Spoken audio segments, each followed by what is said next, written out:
Suportahan, walang kasinungalingan, serbisyong totoo lang.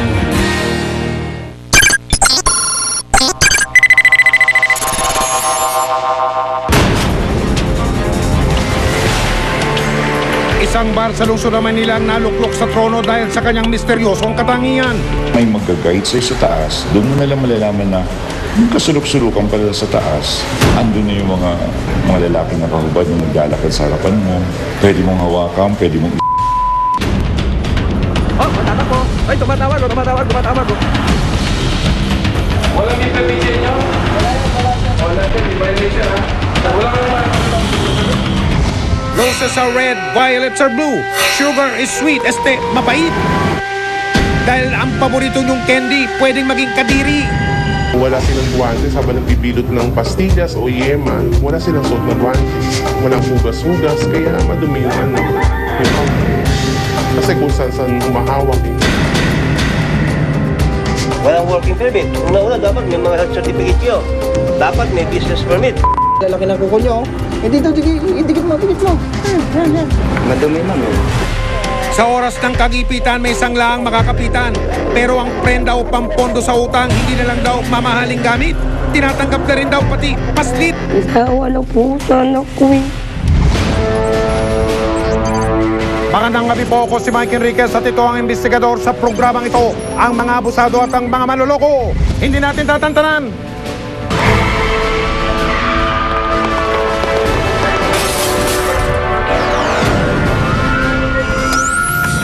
Sa Prince Galaxy Bar, may mga prinsipeng walang kaharian, walang prinsesang nililigawan, at wala ring saplot sa katawan.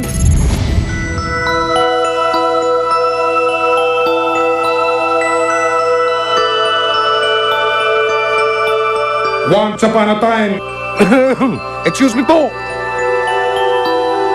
in a kingdom so far away, may matitikas daw na Prince Charming.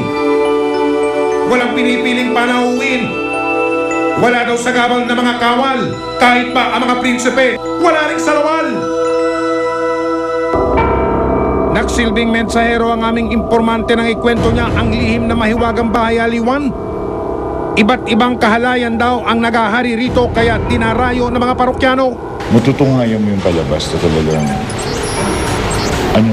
ubaran niya, nakabrief. Tapos yung pangalawang sayaw nila kasi butubad na talaga.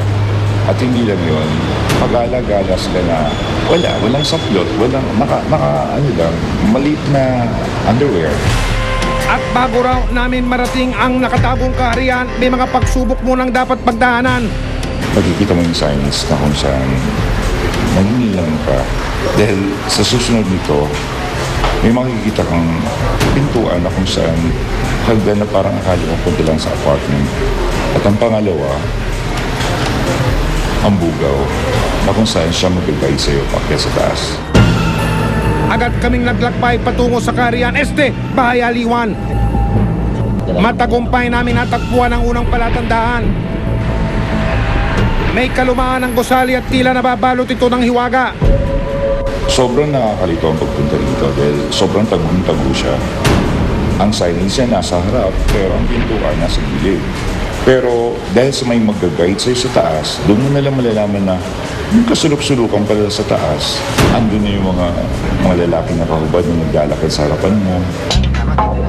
Sa paligid nito, mababakas ang payak na pamumuhay ng mga tao. Hindi nyo aakalain sa loob pala nito ay may nangyayaring milagro. Hanggang matunto namin ang bakod na harang na sinasabing mahalay na kaharian. Sa sobrang taas ng bakod, siguradong hindi makakapasok ang sinumang estranghero.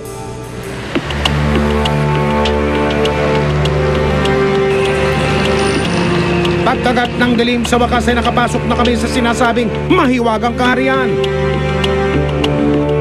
Pangalan pa lang maiintriga na ang sinuman.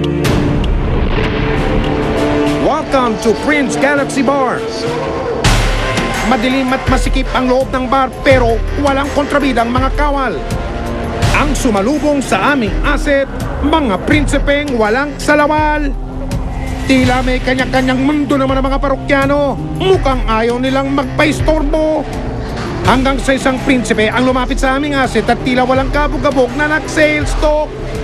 Tatakbo sa harapan mo at sa sabing area. Minsan malulungkot ka kasi sabihin nila sa'yo, pagkain lang, pamasahe lang kuya. Pwede mong hawakan, pwede mong Naloko na. Hindi pala uso ang torpe sa hubad ng mga prinsipe. At dalong hindi uso ang mahiyain sa entablado. Tulad na lang ng lalaking ito na performance level sa pagpapabibo. Aba kuya, hindi rin ba uso ang saplot sa inyo?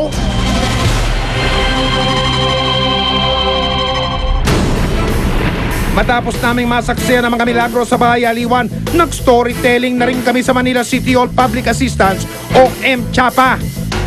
Agad plinano ang lihim na pagsalakay. Ang pangunahing misyon ng mga operatiba, wakasan na ang kapilyuhan ng kaharian.